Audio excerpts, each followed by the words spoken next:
Greetings, fellow travelers of the earthreal plane. It is I, the OGGM, your guide to all the tabletop role-playing game news, weather, sports, and general internet nonsense. Taking a break from the chaos that is my move and this stupid cold that won't go away. It's Let's Build a Megadungeon Day 2. I had planned to do a live stream Friday where we were going to do a Megadungeon build piece by piece, but because of the move and everything, I don't think I'm going to have internet on Friday. So, we're doing it now. Day 1, who built it and why? We went through that. We did a live stream. We were walking. We saw the two churches across the street from each other. And that gave us the basic history of our dungeon. So now we're going to do the where and the how.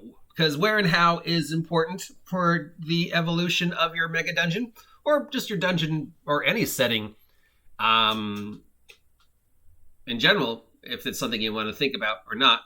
Because of the living, breathing aspect that, mega dungeons constantly change and evolve, the environment does play some part. So since we've already decided that we are basing the history of our mega dungeon on the controversial history of the California missions and what the missionaries and the conquistadors did to the native Californians. We know that the location of our mega dungeon is going to be California-esque, or at least inspired by California during the time of the missions. Okay, so we also know that the gold is involved. And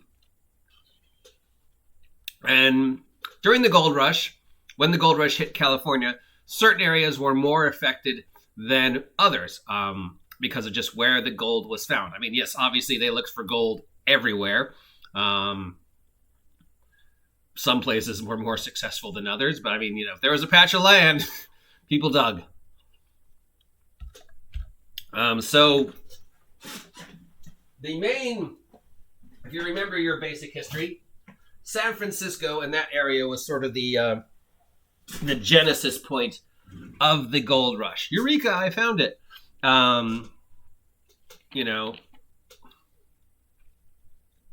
Because it is a natural harbor, because of the way the San Francisco Bay is shaped, it provided easy egress, I used a big word, for the ships to come in and out, and it provided easy access to the areas, the mountainous regions, where the gold was mined. So we're using that as the general gestation, another big word, point. We know that our missions came in, had their little fight. So our location is California-esque, and specifically the central and lower northern California, the main chunk of where the gold rush was, that San Francisco Bay area, for if you're looking at a real map. So that gives us our weather. That gives us our general environment. Lots of trees, lots of mountains, lots of water, lots of agricultural, native population that, of course, were treated unfairly by our conquistadors. Easy access to trade because of the way the waterways work. Easy access to the trails that the missionaries were making because it follows the coast, but also easy access to the areas where we're going to mine. As our little battle between our two churches play out. So location, and that location also means we have to deal with things like how does the progress affect the trees and the area, and what methods do they use to mine and dig out and colonize and stuff like that. If you're familiar with the gold rush in general, basically any harebrained idea to mine the gold was used. From simple conscripted and slave labor. Oh no, I used that problem word, slave labor, to dig holes and mine, standard mining, dig, support, dig, support, dig, support, to, what we know as the strip mining, where you just dig a big hole and just dig down, to explosions, to the high power water mining, which is just devastating, as they discovered for, the environment, as the slooshes of land just comes down. But, I mean, any harebrained scheme you could think of they came up with for mining gold, from dynamite, pickaxes, high pressure water, using the trains, using conscripted workers. They dug down, they dug sideways, and of course they inevitably broke into natural caverns.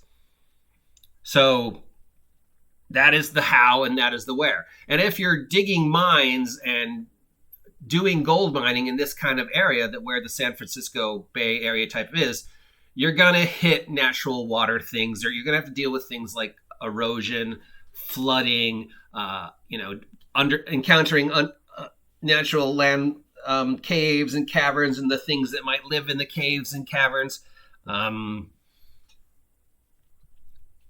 Flooding, plus we're dealing with the native population. We're dealing with the native wildlife. We're dealing with the trees, cutting down the trees, strip mining the areas, and just the rapid effects. Plus we have a rapid influx of individuals coming into the area. And with that comes things like smallpox and the plague and other fun things.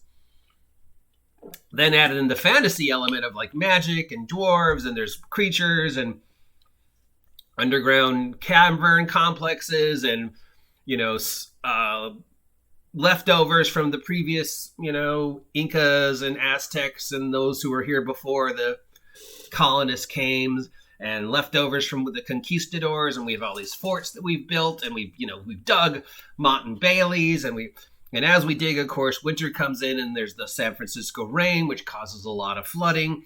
And because we've been doing the strip mining and the high pressure water mining and the dynamite mining, there's nothing to stop that water from just rushing down and flooding things. So the layers of our Megadungeon are being built with each passing year, as we dig, as we fight, as we bring in new workers, as we deal with the results of the rapid anything goes gold mining. And again, if you look at the history of the gold mining, which is not that long, came in, you built a town as quickly as possible out of anything you could find. You mined as quick as you could. There was often lots of infighting and claim jumping. The mining techniques were never really proven or safe, and they would just use any idea they could to mine for gold and silver and the other things.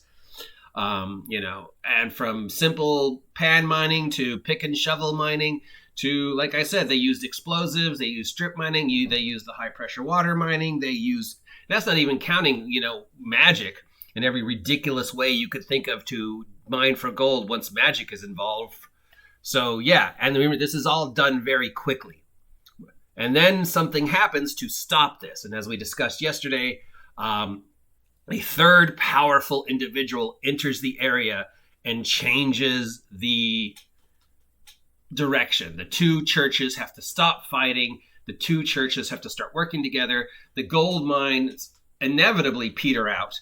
And suddenly you have a plethora of towns that were built up really quickly and then abandoned. And, take away any romantic images you have of what San Francisco was like and what the California coast was like, the Barbary Coast was like during the gold rush and shortly after the gold rush. We was not civilized. I mean, people were brutal back then. All those stories about a man so mean he once shot a guy for snoring. Well, those actually happened.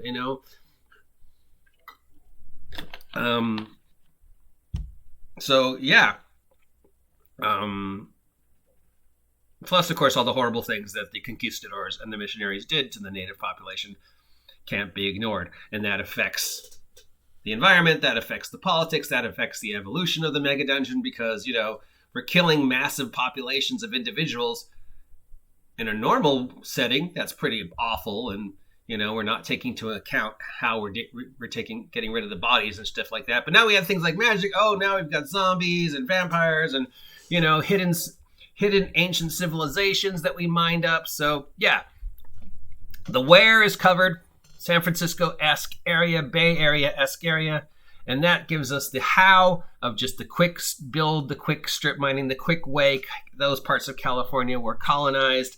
Those towns were built up quickly, mined out, and abandoned. And then, of course, we have this history of, well, when you do gold mining and winter hits and it starts raining, you deal with what the gold mining affected the environment, and then suddenly you have flooding. So layers. And then we add in things like, oh, we found caves. Oh, we dug too deep. Oh, we found the ruins of an ancient civilization that was here before we were here. Oh, no. And then this third individual comes in and bam, that brings us to the next step, of the evolution of the Megadungeon. We have the history, we have the where, we have the why, we have the how. So the next thing we need to think about, of course, as we evolve the Megadungeon is the Megadungeon today. So that's what we discuss in our next episode, which will either happen tomorrow or Wednesday, depending upon how much moving I get done. Wish me luck. Till next time, if you appreciate this nonsense, let me know. If you don't appreciate this nonsense, let me know. And have a great day. And now in the immortal words, get out of my Megadungeon, you damn kids. See you soon.